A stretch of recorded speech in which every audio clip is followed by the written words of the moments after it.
A mostly white small squatter community in Pretoria North says it has not received any government help since the lockdown began. Our reporter Sipho Stearman is there. Let's cross to him now live to get a situation on the ground. Sipho, what are you witnessing this morning? What are communities saying? Well, a very good morning to you, Blaine, and our viewers at home. Are you quite right? The mostly white squatter camp community that says it feels that they haven't received any help since the lockdown from government, and that they haven't received things like the food parcels, that no officials have actually come here to check on their situation from a government perspective. This is a mostly white community, as you mentioned. About 240 people live here, and perhaps let's get a sense from the community leaders themselves as to what are the concerns that they have. Of course, we know that we have this coronavirus situations. Has there been testing being done? Have they been educated enough about it? And perhaps let's get a view from the leaders of this community. Thank you very much, Say. If you can just introduce yourself and just firstly talk to us about the community and the population before we just talk about your needs under this lockdown regulations that we are facing as a country. Hi, my name is Thijs Buitendag. We live at Sonskynhoekie. It is a care center for homeless people. Yes, we get donations from people that helps us through the day. We don't get no help from government. We get no help from outside at all, except people that brings donations into us. We would like to just let the people outside know the COVID virus. We have the COVID virus under control. There is a community of 240 people, like this man said. Yes, and we have the COVID virus under control. We are following rules. We go according to what we hear on news. And yes, we are quite safe, the 240 people that stay here. All right, you say you're quite safe. You're well aware of the coronavirus and the regulations and the safety measures such as social distancing, and I see you've got a mask on. But let's talk about some of the needs that you have in this community. You say you've only received donations from private entities and NPOs, but not necessarily from government. So then if you were to then make a call to government, what is it that this community needs? You said about 240 people. We mostly need food for the community. This is a big community, so mostly we need food donations for the people. Like I said, there is clothes that come in and there is furnitures that come in, but mostly it is food donations that we need.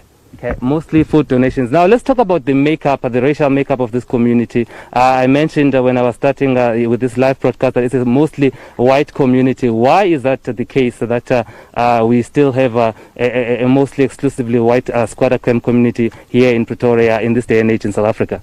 Okay, we had a problem with people that we got out of jails that went on parole. We had a problem with people. We had a lot of people here that made problems for people.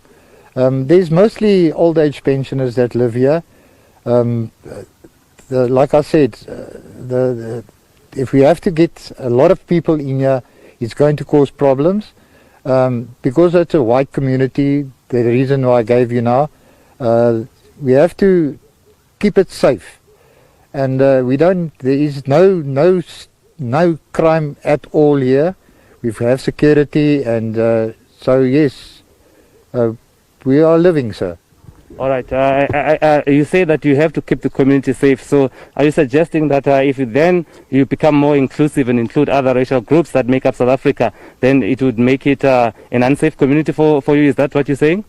No, sir. I'm not saying it will make an unsafe community for us. So I'm saying that if we get a lot of people from outside, yes, that's going to come in here and maybe, who knows, cause problems. We don't need any problems from this place. So we are safe at this moment, and we'd like to keep it that way. All right, maybe I can just ask your fellow community leader here also if you can just add in on that issue of how you then choose certain people that should live here. Thank you very much. So if you can also just introduce yourself and just also talk to us about this issue of the makeup of this community. Ek praat nou met die mense soos die wat nou uit die dinges gevangenis uitkom. Kyk, voorheen het ons gevangenismense gekry, maar hulle het probleme veroorsaak. En dis hoekom ons van daar af vat ons nie meer van hulle in nie. Ons vat net enige wit blanke wat inkom, is dit vry om in te kom. Maar ons het swart mense gehad hierso en hulle het probleme veroorsaak. Dis hoekom ons besluit het, daar word nie meer swart mense toegelaat in die perseel onder die mense nie, want ons het ou mense hierso, ons het kinders hierso en hulle gee te veel moeilikheid. All right, and just say if you can also just talk to us, how does this community work inside here? I know that you have one central kitchen, and then you then distribute plates of food to everybody. That's it. Just talk to us. How does this community work? With the donations that we get in, we've got a kitchen. The kitchen cooks the food, and then we supply food to 50 people over here. The rest of the community, they look after themselves. So there's 50 people that gets 3 plates of food a day, and this is why we rely on food donations. All right. So, and then you said that the one of the things that you would need from government is the issue of food donations. But then, of course, the people will say, well, you would like government to come and assist you, but then you're not necessarily a reflective society of South Africa in general. That you're not allowing a lot of outsiders that may also be in need, but at the same time, you are willing to take help from a variety of people. So isn't that a bit of a double standard? Yes, I suppose it is a double standard now. Yes, look, like I've been here for a while now, that was the rule since I've came here, so I can't change anything of that. The rule is it's white people exclusively. Who makes up the rules? And isn't there a point where you discuss and say, well, we've been in this democratic country for over 25 years, and we also are calling for the democratic government of this country to help us, but then you're still sticking to your old rules. Why isn't that then you cannot reconsider these rules? Well, the rules can be under reconsideration. We need to speak with the committee, the rest of the people, so I can't give you an answer on that one. All right, I think you want to add something, sir. You were just signaling that you want to add something to this discussion? Yeah. You see, I got from my other people, when I will talk about that, we must talk with them and then we can talk about the thing. But the thing was, before, we was also take black people inside. But that black people was give problems. And that's why we stopped. That's that thing, to say no anymore can come in, because there was other what was come inside and take knives, hit other people. You understand? That's the problem what we was got, and that's why we doesn't done it anymore.